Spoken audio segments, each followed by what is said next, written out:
Hi friends, ఈరోజు నేను mummy వాళ్ళ ఇంటికి వెళ్ళాను అనమాట. మమ్మీ ఈరోజు పచ్చికారం పకోడీ చేసింది. చాలా టేస్టీగా క్రిస్పీగా చేస్తుంది అనమాట. మా మమ్మీ ఎలా చేస్తుందో చూపిస్తాను చూడండి. కావాల్సిన ఉల్లిగడ్డలు తీసుకొని అందులో కరివేపాకు ఎక్కువ వేసుకోండి. ఆ ఫ్లేవర్ తెలిస్తే టేస్ట్ బాగుంటుంది అనమాట.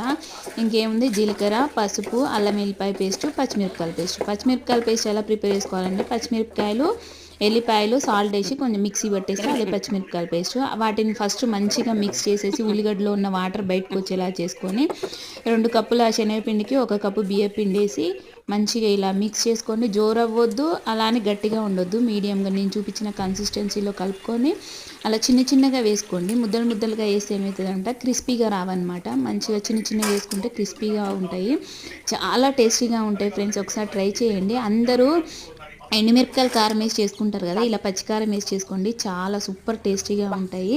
Try it once. వీడియో నచ్చితే లైక్ చేయండి, ఛానల్ సబ్స్క్రైబ్ చేసుకోండి.